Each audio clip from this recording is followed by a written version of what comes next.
Hi everyone, welcome back to Mr. Civil Engineer. Guys, today we are going to discuss about open channel flow. So, it's very important subject in your civil engineering and important for IES, GATE, SSC, JEE, RRB, JEE and rest of the civil examinations as well. So, let us start open channel flow without any further delay. So, first question arises here. What flow is called open channel flow, or what exactly open channel flow means? So the answer is flow with free surface. Flow with free surface is called open channel flow. So I will write here for you. Flow with free surface is called open channel flow. You asked me a question, what is open channel flow? I said flow with free surface is called open channel flow. Let's have a channel. Let I am having a channel. This is my trapezoidal channel and let it be liquid level. This is the fluid level in this channel. So fluid will flow in this channel, right? So it will flow across the length of channel. So let it be the length, and this fluid will flow in this direction across the length of channel. So if I see here on the top level of fluid, it is open to atmosphere. There's nothing above this top level but air. Atmosphere is present there. So we can say in this channel, flow is flowing but with free surface. Hence, this flow is called open channel flow because it is open to atmosphere. Tick. Okay. Now, what exactly free surface means? Question arises here. What exactly free surface mean? So free surface is nothing, it is just interface which divides liquid from air. Here air may be present above this level, above fluid level, and here in this channel water is flowing. So water and air is divided by a surface which is called free surface. So I can write here free surface is free free surface is interface between liquid and gas.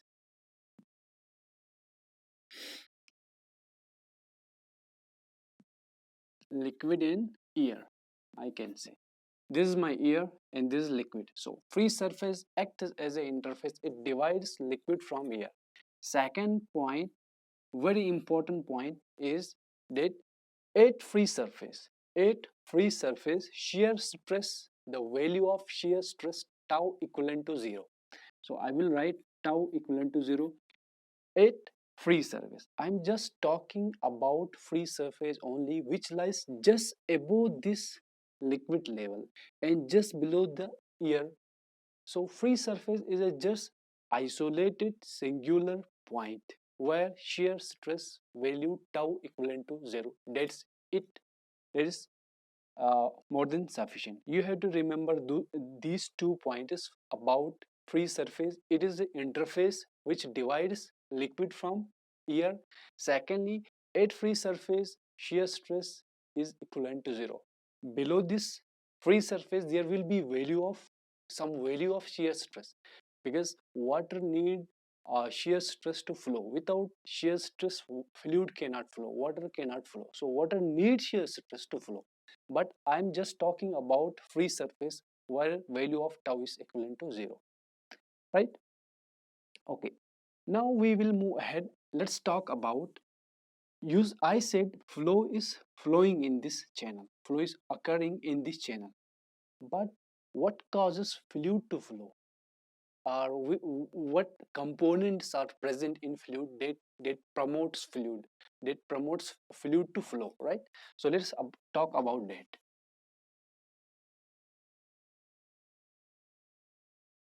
Before that, I want to add a point on open channel flow. In case of open channel flow, the pressure will be atmospheric because fluid is open to atmosphere. So there will be atmospheric pressure on fluid. What is atmospheric pressure? Pressure of atmosphere, or you can say pressure of gases, nitrogen, oxygen, so on. In general, you can say pressure of atmosphere on you or on any object is called atmospheric pressure. So I said fluid is flowing in the channel. So at this level, on this surface, the pressure will be atmospheric. So I will write here that in open channel flow, pressure will be atmospheric, right? So pressure in open channel flow will be atmospheric, right? Now we will talk about what causes fluid to flow in case of open channel flow, right? So let's have a channel. Suppose I am having a channel. This is my channel, right? So this is the bed of my channel. Now fluid will flow in this direction. In this direction fluid will flow, right? So let us have some level of fluid. Say this is the level of fluid, and from bed to top surface of fluid, it is called depth of fluid. From bed to topmost surface of fluid, the total length or the total distance is called depth of flow, or the total depth will be normal depth in case of uniform flow. Say depth. Why is the depth of flow? And here it will be y as well, because we have a same fluid level throughout this channel. So if I will take section 1 here and section 2 here, at section 1 the level of fluid or the depth of fluid is y, and at section 2 it's y as well. For a time being, if I assume force in this direction is equivalent to force in this direction, you can say pressure force PA in this direction is equivalent to pressure force in this direction. Let us assume for a time being. Now pressure in this direction will be equivalent to pressure in this direction. Got it? So what I did, I assume pressure in this direction is equivalent to pressure in this direction. So what is net pressure? So net pressure is 0, because यहाँ से भी जितना pressure, यहाँ से जितना pressure का magnitude लग रहा है उतना प्रेशर का मैग्नीट्यूड इस साइड से लग रहा है, और यू कैन से जितना फोर्स का मैग्नीट्यूड इस साइड से उतना फोर्स का मैग्नीट्यूड इस साइड से. सो नेट फोर्स कितना हुआ? So I can say net force is equal to 0. Net force 0 आया. लेकिन यहाँ पे एक बात मुझे समझ नहीं आ रही है कि नेट फोर्स 0 तो है, लेकिन फ्लूइड फिर कैसे फ्लो कर रहा है? That we will analyze. ये मेरा एरिया लेते हैं. सपोज ये मेरा फ्लूइड एलिमेंट है. इस फ्लूइड एलिमेंट को इस चैनल से बाहर निकालते हैं. Let's extract this fluid channel out of the whole section and let's draw here. थोड़ा बड़ा करके इस चैनल को हमने यहाँ पे ड्रॉ किया जो मैंने यहाँ पे बनाया. ठीक है, so that it will be easier for us to analyse. ये मेरा फ्लूइड एलिमेंट है. सो इस फ्लूइड एलिमेंट का कुछ वेट होगा, that will act vertically downward. इसको हम W से दिखाएंगे. So W is the weight of this fluid element which will act vertically downward. If we resolve this weight, we will get two components, one in horizontal direction and another in vertical direction. Suppose I said the angle between this vertical weight and the vertical component of weight W cos theta is this angle theta, and this will be W sin theta. See here, अगर आप यहाँ देखेंगे अच्छे से, you will find W sin theta is in the direction of flow.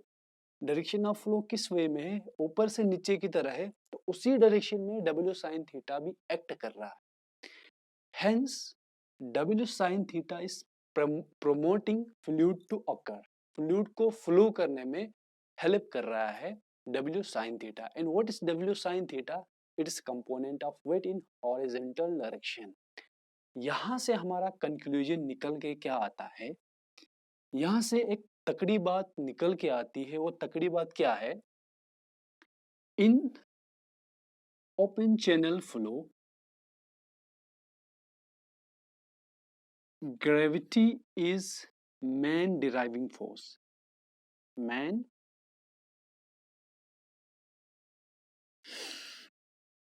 main deriving force. W sin theta is a component of weight and weight is due to gravity. आपने environmental engineering में पढ़ा होगा, sedimentation tank में जब हम अपना fluid को store करते हैं, उस सेडिमेंटेशन टैंक में जितने भी सस्पेंडेड पार्टिकल हैं वो सेटल डाउन होते हैं ड्यू टू वेट। उसके बाद हमें क्लीन वाटर मिलता है, उस वाटर को हम फर्दर ट्रीटमेंट के लिए दूसरे प्लांट में मूव करवाते हैं। तो जो सेडिमेंटेशन होता है वहां, वो ड्यू टू ग्रेविटी की वजह से होता है, पार्टिकल्स सेटल डाउन होते हैं। तो यहाँ भी वेट जो है ग्रेविटी की वजह से ही होगा। तो ग्रेविटी की वजह से वेट नीचे की तरह एक्ट कर रहा है, horizontal component W sin theta हुआ। तो वही horizontal component W sin theta को हमने मान लिया कि ये ग्रेविटी की वजह से हो रहा है। तो ग्रेविटी होगी, gravity is predominant in case of open channel flow. तो आपने अपने कोर्स में पढ़ा होगा इंजीनियरिंग के टाइम कि if you differentiate or if we differentiate open channel flow with respect to pipe flow, so एक तकड़ी बात, and the first difference is that in case of open channel flow main deriving force is gravity. So gravity is dominant in case of open channel flow and in pipe flow viscous force is dominant. ये हमने अपने course में पढ़ा है, ठीक है। तो यहाँ से ये बात निकल के आ रही है, ये इंपॉर्टेंट बात, कि in case of open channel flow gravity is main deriving force। तो यहाँ पे जो फ्लो हो रहा है ओपन चैनल के केस में, वो फ्लो किसकी वजह से हो रहा है? ड्यू टू ग्रेविटी, ठीक है। तो ये हमारा कंसेप्ट क्लियर हुआ कि ओपन चैनल फ्लो में फ्लो कौन करवाता है? W sin theta, that is component of weight. Okay, now let's move ahead and discuss about something else, that is if we take downward negative slope, ठीक है। अगर हम नेगेटिव स्लोप लेंगे और पानी को अपवर्ड डायरेक्शन में फ्लो करवाएंगे तो क्या फ्लो होगा या नहीं? मतलब कहने का, अभी मैंने ये स्लोप लिया, ये पॉजिटिव स्लोप था, अब मैं स्लोप को बेड स्लोप को क्या नेगेटिव लेता हूँ, means I want to flow I want to flow इस डायरेक्शन में करवाना चाहता हूँ, अपवर्ड डायरेक्शन, ठीक है। तो मेरा फ्लो यहाँ से होना चाहिए। अब देखते हैं, ये मेरा वेट का कंपोनेंट होगा, सॉरी ये this will be weight of fluid, and if I resolve I will get two components. The first is W cos theta and second one is W sin theta. See here, if you observe here in this picture, you will find W sin theta, the main deriving force in open channel flow, here opposes the flow. Flow के खिलाफ है। तो flow होगा क्या? W sin theta की वजह से flow हो रहा था, जो हम पढ़ के आए हैं just now, but here flow की डायरेक्शन ये रही, लेकिन W sin theta is acting in direction opposite to flow, hence flow will not occur in case of upward direction, ठीक है। तो जब हम नेगेटिव स्लोप लेते हैं, हमारे चैनल का स्लोप नेगेटिव होगा, चैनल स्लोप को हम बेड स्लोप कहते हैं, इसको S नॉट से हम डिनोट करते हैं। क्या होता है चैनल स्लोप या बेड स्लोप? ये मेरा चैनल है, चैनल का बेड है, तो चैनल का बेड हॉरिजेंटल के साथ जो एंगल बना है, ये जो एंगल बनेगा यहाँ पे, इसको हम थीटा से डिनोट करते हैं या टेन थीटा, ठीक है। तो इसी को हम S नॉट से ओपन चैनल फ्लो के अंदर लिख लेते हैं। ये S नॉट मेरा क्या होता है? बेड स्लोप, ठीक है, चैनल का स्लोप। ये यहाँ से क्लियर हुआ, ठीक है। अब हम फर्दर डिस्कस करते हैं, जैसे ओपन चैनल फ्लो को हम किस में, ओपन चैनल फ्लो में पानी कैसे फ्लो करता है और किस में फ्लो करता है? चैनल में फ्लो करता है, ठीक है। तो चैनल में फ्लो करता है, तो इसलिए ये इंपॉर्टेंट बनता है, we have to study types of channel and their nature. Channel के टाइप्स पढ़ना है एंड उनका नेचर कैसा है वो हमें पढ़ना है। It's very important because flow किस में होता है? चैनल में होता है। सो टाइप्स ऑफ चैनल में क्या होंगे? सो टाइप्स ऑफ चैनल की अगर हम बात करें, types of channel. So types of channel in case of open channel flow, मेरे पास 4 टाइप है. First is prismatic channel. Prismatic channel. अच्छा, second one is non-prismatic channel. Non-prismatic channel. Third मेरे पास है rigid boundary channel. Rigid boundary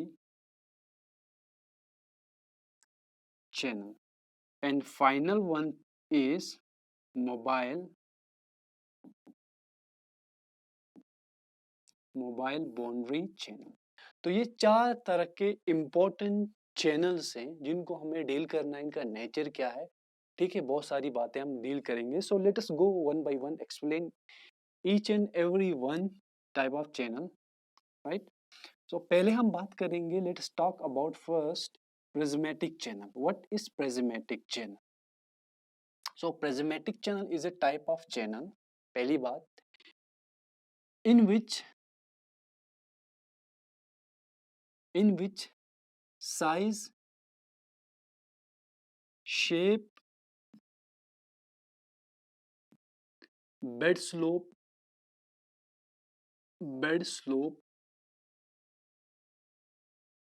and cross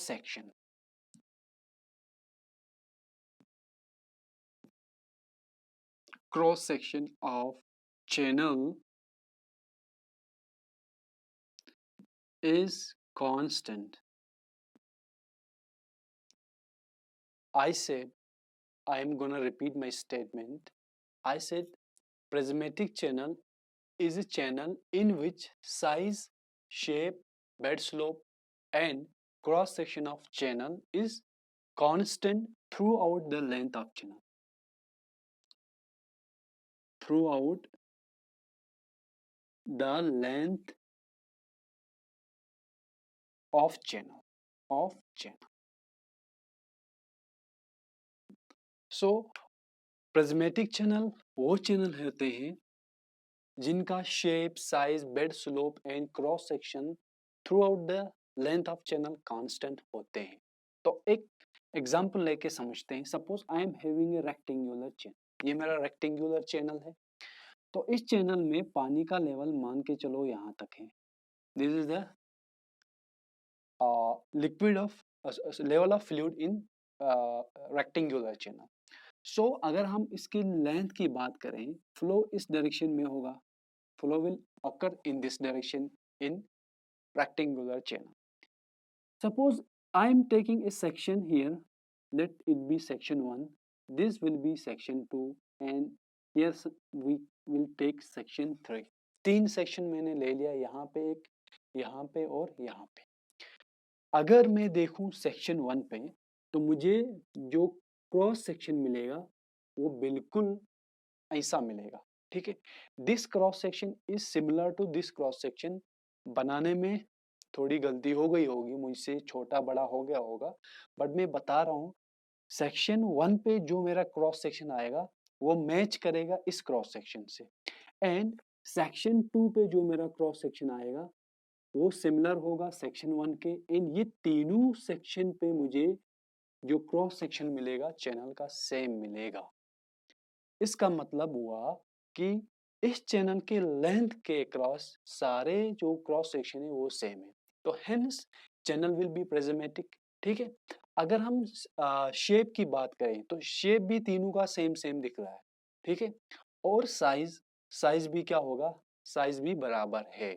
सारे dimension same होंगे, ठीक है. Rectangle है, ये साइड बराबर तो ये वाला भी बराबर होगा, ठीक है. और opposite sides will be equal, ठीक है. अब बेड स्लोप की बात करेंगे तो यहाँ पे ये चैनल है, अगर इसका मैं देख लेता हूँ बेड स्लोप कितना होगा तो ये थीटा होगा. तो same case will apply in rest of the cross section. यहाँ पे भी वही आएगा, bed slope theta theta theta. तो चारों चीजें प्रूव हो गई कि प्रिज्मेटिक चैनल में bed slope, cross section, shape, size क्या होते हैं, कांस्टेंट होते हैं through out the length of channel. Okay, I hope you got the concept. अगर आपको यहाँ तक समझ आया, आप एक बार कमेंट सेक्शन में यस लिख लेंगे, so that we will move ahead. ठीक है, तो प्रिज्मेटिक चैनल की अगर हम एग्जाम्पल की बात करें तो एग्जाम्पल में आप लिख सकते हैं all man made channel, man made channels और प्रिज्मेटिक, और सारे मैन मेड चैनल क्या होते हैं, प्रिज्मेटिक होते हैं। ठीक है, तो चैनल जरूरी इसलिए है क्योंकि चैनल में हमें फ्लूइड को फ्लो करवाना है, इसलिए हम चैनल के नेचर को पढ़ते हैं, टाइप्स को पढ़ते हैं। ठीक है, तो ये था प्रिज्मेटिक चैनल के बारे में। Let's move ahead and discuss about type 2 channel, that is non prismatic channel. ठीक है, सो नॉन प्रिज्मेटिक चैनल्स क्या होते हैं अभी बात करेंगे। So non prismatic channel, so non-prismatic channels are those channels which are not prismatic, जो prismatic नहीं होते हैं। तो prismatic नहीं होते हैं, prismatic क्या होते हैं, जो man made होते हैं। अब non prismatic, prismatic नहीं है, it means non prismatic channels are natural channels, right? So I will write here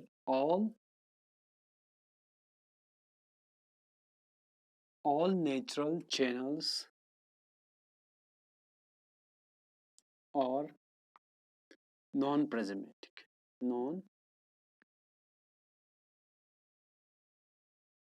non prismatic. सी ले लें आप, स्ट्रीम ले लें, रिवर ले लें, तो ये सारे क्या हैं, चैनल्स नॉन प्रिज्मेटिक है। इनका slope, shape, size, cross section through out the length same नहीं होते हैं, कांस्टेंट नहीं होते। ठीक है, अच्छा, नेक्स्ट टाइप ऑफ चैनल बहुत ही इंपॉर्टेंट है। ठीक है, इसको हम पढ़ेंगे अच्छे से, that is rigid boundary channel. So let's talk about third type of channel, that is rigid boundary channel।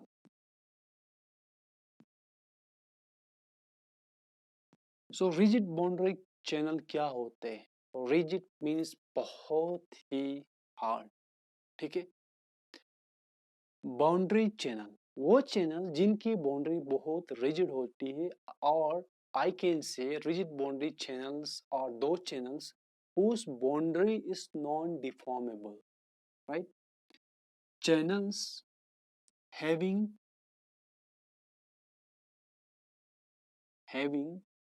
non-deformable boundaries,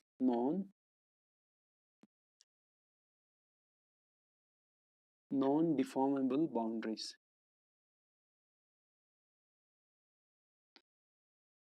right? वो चैनल जिनकी बाउंड्री नॉन डिफॉर्मेबल होती है उनको हम रिजिड बाउंड्री चैनल कहते हैं। अच्छा, आपने कनाल्स में देखा होगा, कनाल्स में हम लाइनिंग करते हैं और यू कैन से पिचिंग करते हैं। ठीक है, जिन कनाल्स में हम पिचिंग करते हैं उनको हम लाइनेड कनाल्स बोलते हैं, और जिनमें पिचिंग नहीं होती है, ब्रिक और स्टोन्स की पिचिंग नहीं होती है, उनको हम बोलते हैं अनलाइनेड कनाल्स। मतलब सपोज ये मेरा कोई कनाल है, तो इसमें यहाँ पे हम क्या करेंगे, इस कैनाल की बाउंड्री को हम पिचिंग करेंगे ब्रिक से या स्टोन से, ताकि इसकी बाउंड्री डिफॉर्म ना हो जाए। ठीक है, सपोज कैनाल में पानी होगा, इस पानी की वजह से बाउंड्री ऑफ कैनाल और बाउंड्री ऑफ एनी चैनल, इसमें स्ट्रेस लगेगा, शेयर स्ट्रेस जनरेट होगा या फ्रिक्शनल फोर्स जनरेट होगा, जिसकी वजह से particles of boundary will dislodge. पानी उन पार्टिकल्स को अपने साथ डिसलॉज करेगा, बहा के लेके चले जाए।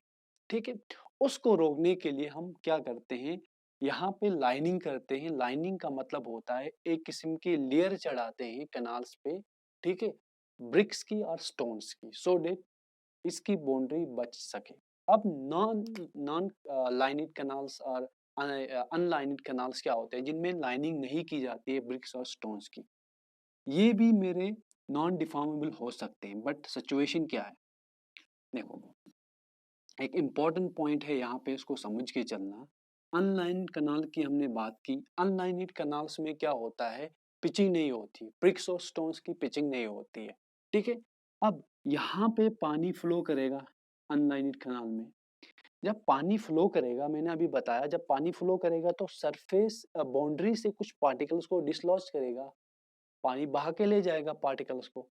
और जब पानी फ्लो करेगा, वो पानी भी कुछ सस्पेंडेड पार्टिकल्स अपने साथ कैरी करेगा, ठीक है। जो डिस्चार्ज हो रहा है चैनल में, उस डिस्चार्ज में कुछ सस्पेंडेड पार्टिकल्स होंगे, मिट्टी के पार्टिकल छोटे छोटे होंगे, ठीक है। वो पार्टिकल्स इस बाउंड्री में क्या हो सकते हैं, डिपॉजिट हो सकते हैं, पहली बात।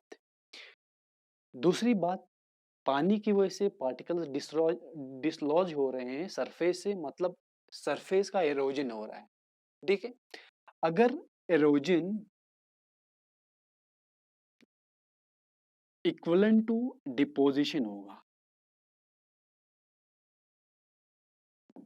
अगर इरोजन डिपोजिशन के इक्वलेंट होगा, if deposition of particles on the boundary of unlined canal is equivalent to erosion of particles on the erosion of particles of boundary, these two are equivalent, then the channel is called rigid boundary channel because net loss is equivalent to zero here, ठीक है। यहाँ पे net loss zero होगा क्योंकि जितना erosion हो गया channel का उतना डिपोजिशन हो गया, जितने पार्टिकल डिसलॉज हो गए पानी की वजह से उतने पार्टिकल्स उस सरफेस पे डिपॉजिट हो गए ड्यू टू सम पार्टिकल्स, जो पानी अपने साथ कैरी कर रहा था वो पार्टिकल्स उसमें डिपॉजिट हो गए, ठीक है। तो ये बहुत इंपॉर्टेंट है। अब यहाँ पे देखो, जब डिस्चार्ज होगा, यहाँ पे पानी फ्लो होगा इस चैनल के लेंथ के अक्रॉस, ठीक है। तो ये मान के चलते हैं डेप्थ ऑफ फ्लो है y, ठीक है, ये डेप्थ ऑफ फ्लो y है। अब यहाँ पे डिस्चार्ज होगा कुछ Q इज डिस्चार्ज, जब डिस्चार्ज Q को हम इंक्रीज करेंगे तो y विल इंक्रीज, और जब डिस्चार्ज Q को हम डिक्रीज करेंगे y विल डिक्रीज। डिस्चार्ज कम करने या ज्यादा करने से रिजिड बाउंड्री चैनल में कोई इफेक्ट नहीं पड़ेगा, only depth of flow will increase और डिक्रीज, राइट। सो यहाँ पे एक तकड़ी बात ये है, degree of freedom in rigid boundary channel is 1, only depth of flow will change। so यहाँ पे change कितने पॉसिबल है, एक चेंज पॉसिबल है, that is depth of flow with respect to discharge। अगर ज्यादा होगा depth of flow will increase, अगर डिस्चार्ज कम होगा depth of flow will decrease. यहाँ तक समझ आया ना, तो कमेंट सेक्शन में यस लिख लो, बहुत ही तकड़ी बात बताई है, ठीक है। Now let's talk about mobile boundary channel. So what is mobile boundary channel? Channel in which shape,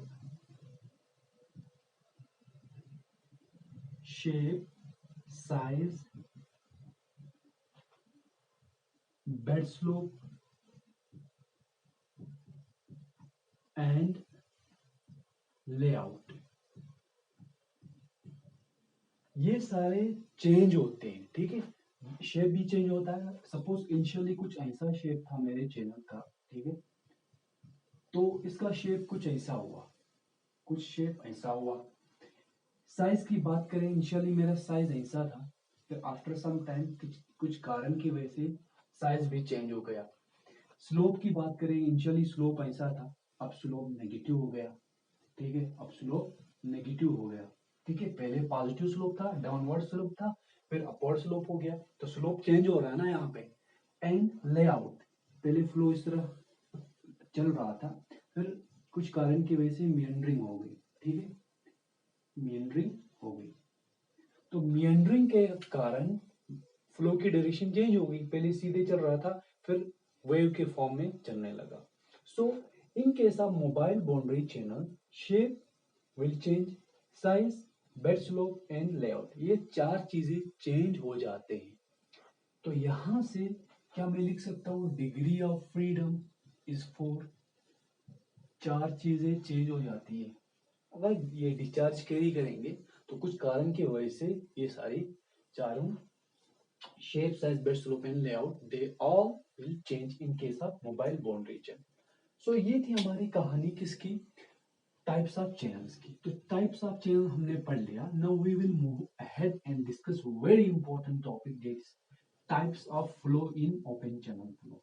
जिसमें हमारे पास आता है uniform non uniform flow, steady and unsteady flow, gradually varied flow, rapid varied flow, gradually varied unsteady flow, rapid varied unsteady flow, SVF spatially varied flow and spatially varied unsteady flow.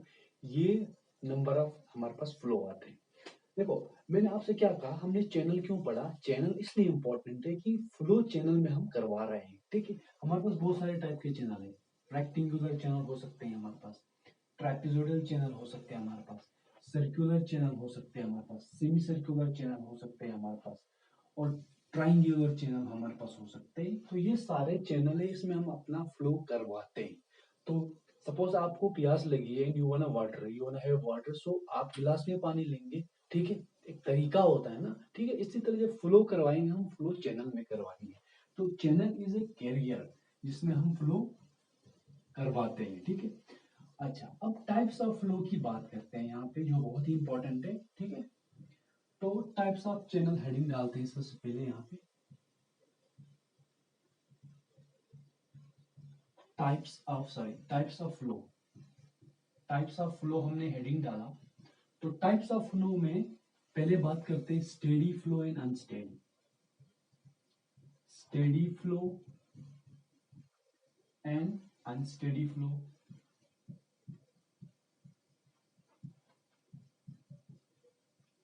सारा पढ़ेंगे flow, unsteady flow क्या हुआ, unsteady flow क्या हुआ, एक picture से इसे समझा दूंगा, सारा क्लियर होगा, ठीक है। बस आपको you have to be with me till end, that's it you need to know. अच्छा, स्टेडी फ्लो हो गया, अनस्टेडी फ्लो हुआ, next is uniform flow. Uniform flow, और कौन सा आता है fourth will be non uniform flow. Non uniform flow, उसके बाद आता है फिर ग्रेजुअली वेरिड फ्लो, जिसको हम GVF से पॉपुलर है, and gradually varied unsteady flow, GVUF। I think आप पहली बार सुन रहे होंगे, ग्रेजुअली वेरिड अनस्टेडी फ्लो। ये भी एक काइंड का फ्लो है, ग्रेजुअली वेरिड फ्लो है, ये वेरिड फ्लो है, बट ये अनस्टेडी फ्लो है, ठीक है। अच्छा, सेवंथ है हमारे पास रैपिड वेरिड फ्लो। ये रैपिड वेरिड फ्लो है, एंड इसका जो पार्टनर होगा वो रैपिड वेरिड अनस्टेडी फ्लो होगा, RVUF। एक हुआ GVUF, and this is RVUF. It means rapid varied unsteady flow. Now, next is SVF. SVF का मतलब क्या हुआ? Spatially varied flow and spatially varied unsteady flow. ये अनस्टेडी है तीनों, बट ये स्टेडी वाले हैं, ठीक है। ये gradually varied, rapid varied, specially varied, ठीक है। सबसे पहले बात करेंगे एक्सपेंस में, इन सबको डील करेंगे, so that it will be easier for me to teach and you for to understand. पहले स्टेडी एंड अनस्टेडी को डील करते हैं डिफरेंस के साथ, ठीक है। तो आइए अब स्टेडी की बात करेंगे। तो स्टेडी क्या होता है, आपने पढ़ा होगा अपने बीटेक कोर्स में। स्टेडी का मतलब हमारी फ्लो प्रॉपर्टी, और आपने पढ़ा होगा कुछ ऐसी इक्वेशन आपको दिखाया होगा, dq/dt इज इक्वल टू 0। मतलब डिस्चार्ज टाइम के साथ चेंज नहीं होता है, कांस्टेंट रहता है, ठीक है। अब यहाँ पे हम थोड़ा अल्टर करेंगे, इस चीज को थोड़ा मॉडिफाई करेंगे। अब जो आपने कॉलेज के जमाने में पढ़ा है वही थोड़ा पढ़ाऊंगा, कुछ और पढ़ाऊंगा, ठीक है। यहाँ पे हम Q, V and Y। Q का मतलब हुआ डिस्चार्ज, V का मतलब हुआ वेलोसिटी ऑफ फ्लूइड जिससे वो फ्लो करता है, Y हुआ डेप्थ ऑफ फ्लो। इनको हम फ्लूइड प्रॉपर्टीज बोलते हैं, ठीक है, या फ्लो प्रॉपर्टी को फ्लो फ्लो प्रॉपर्टीज। अच्छा, इसको हम डिनोट करेंगे FP से। याद रखना, FP का मतलब हुआ flow property. It may be discharge, it may be velocity and it may be depth, कुछ भी हो सकता है। अब मैं स्टेडी के अंदर लिखूंगा इसको अगर नोट करना है नोट करो या स्क्रीनशॉट ले लो। तो स्टेडी फ्लो के अंदर मैं लिखना चाहता हूं, it is type of flow, this type of flow in which flow property steady flow is a type of flow in which flow property fp flow property is constant, flow property is constant with respect to time, time के साथ साथ change नहीं होने को हम बोलते हैं steady. कहीं से एक पिक्चर दिखाऊंगा कभी नहीं बोलेंगे। उससे पहले मैं चाहता हूं अनस्टेडी में मैं लिखूं, it is also type of flow in which flow properties fp या flow property fp changes with respect to time, time के साथ चेंज हो रहा है। सुबह 9 बजे कुछ वेलोसिटी थी, 9:30 बजे कुछ और हो गई, या 9 बजे कुछ ज्यादा डिस्चार्ज था, 10 बजे डिस्चार्ज कम हुआ, टाइम के साथ चेंज हो रहा है। यहाँ पे वो चीजें नहीं हो रही है, वहां पे चीजें सेम हो रही है। ठीक है, अब मैं यहाँ पे एक फिगर बनाता हूं। ठीक है,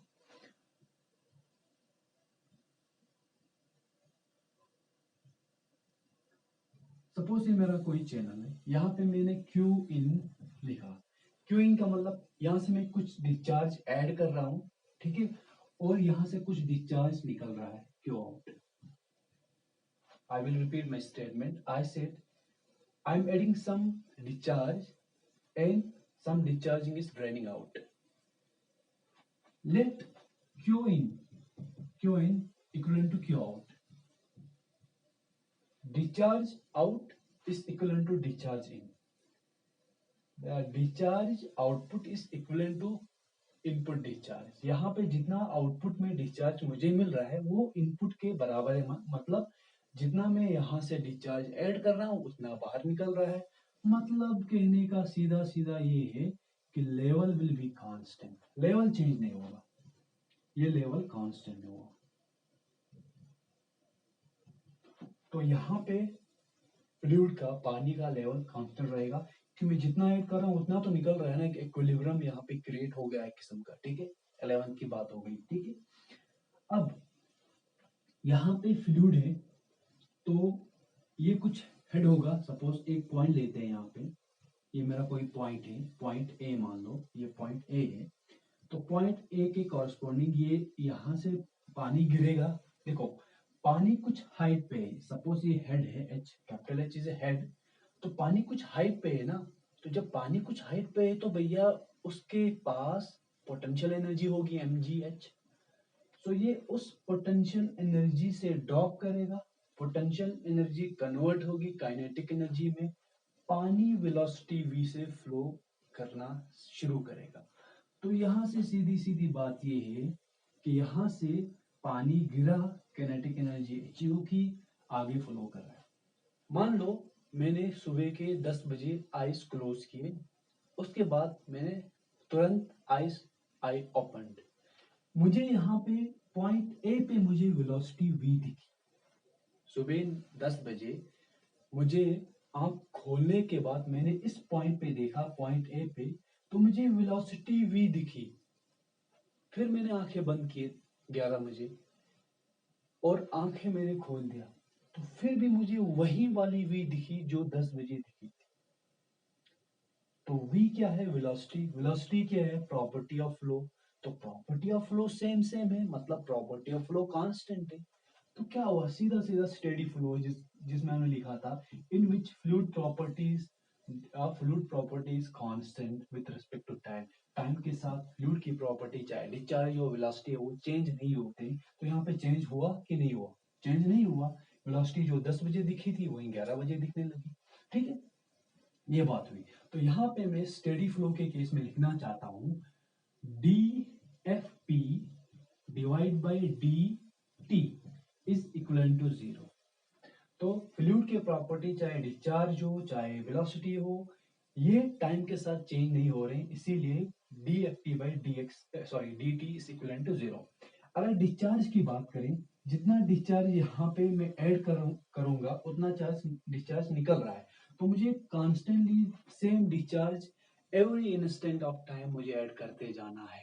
तो मैं सेम डिस्चार्ज ऐड कर रहा हूँ, यहाँ पे इनपुट दे रहा हूँ, ठीक है। Q input will be same, ठीक है।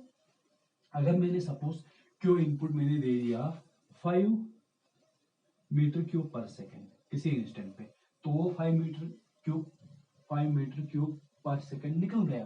तो फिर मुझे 5 मीटर क्यूब देना है, तो उसको एक कंटिन्यू रखना है ताकि ये लेवल ना गिरे। मतलब कहने का मतलब क्यू इनपुट कांस्टेंट रहेगा, चेंज नहीं होगा। अगर क्यू इनपुट के साथ मैं छेड़खानी करूं, ज्यादा कम करूं, आउटपुट में क्या होगा, रिजल्ट चेंज हो जाएगा, ठीक है। सॉरी, चेंज नहीं होगा। अगर मैं ज्यादा कम करूं तो ज्यादा कम उसी हिसाब से निकलने रहेगा। सपोज मैंने यहाँ पे क्यू इनपुट इंक्रीज किया, यहाँ पे क्यू आउटपुट भी क्या होगा, इंक्रीज होगा। अगर मैंने क्यू इनपुट कम कर दिया तो क्यू आउटपुट भी कम होगा, बट कांस्टेंट होगा। मतलब ये लेवल सेम रहेगी, ठीक है। जितना डाला उतना निकल जाएगा। अब आइए यहाँ पे अनस्टेडी के केस में, इसी पिक्चर को उठा के मैं यहाँ पे बनाऊंगा। यही पिक्चर मैंने यहाँ पे बनाई, ठीक है। सपोज मैंने पानी ऐड किया, क्यू इनपुट, यहाँ पे लेवल है मेरा पानी का, ठीक है। एक पॉइंट ले लेते हैं, उसी पॉइंट ए को यहाँ पे, ठीक है। पानी ऊपर से गिरा, ठीक है, ये हेड है। पानी ऊपर से गिरेगा, गिरने के बाद पानी आगे मूव करेगा। मूव किया तो मैंने आईज क्लोज की, फिर मैंने आईज ओपन किए, तो मुझे यहाँ पे वेलोसिटी वी दिखी इसी इंस्टेंट पे। ये मेरा आउटपुट है, क्यू आउट। अच्छा, यहाँ पे मैं क्यू इनपुट को अब कम कर रहा हूँ, क्यू इनपुट को कम कर रहा हूँ, बट क्यू आउटपुट में मुझे क्या कुछ फर्क देखने को मिलेगा। देखो, जब क्यू इनपुट में कम करूंगा तो यहाँ पे लेवल गिर जाएगी ना। क्यू इनपुट को कम करूंगा, लेवल गिर जाएगी। जब लेवल गिर जाएगी तो ठीक है, मैंने क्यू इनपुट कम किया, उसके बाद मैंने आईज क्लोज किए। क्लोज करने के बाद मैंने आईज ओपन किए, तो मुझे यहाँ पे इस पॉइंट ए पे वेलोसिटी v1 दिखने लगी। तो टाइम के साथ चेंज हुआ। पहले मुझे 9 बजे वी दिखी, फिर 9:30 या 10 बजे मुझे v1 दिखी। आंख बंद करने के बाद फिर ये मैंने क्विकली खोला तो मुझे v और v1 दिखे साथ में नहीं, sorry, different instant of time पे, ठीक है। तो टाइम के साथ साथ वेलोसिटी चेंज हुई। वेलोसिटी क्या है, प्रॉपर्टी ऑफ फ्लूइड। हेंस यहाँ पे क्या हो रही है, D F P by D T, they change with respect to time। यहाँ पे they are not equivalent to zero, dp by dt is not equivalent to zero, hence ये unsteady flow है, ठीक है। ये था difference between steady flow and unsteady flow. I hope आपको ये समझ आया होगा अच्छे से।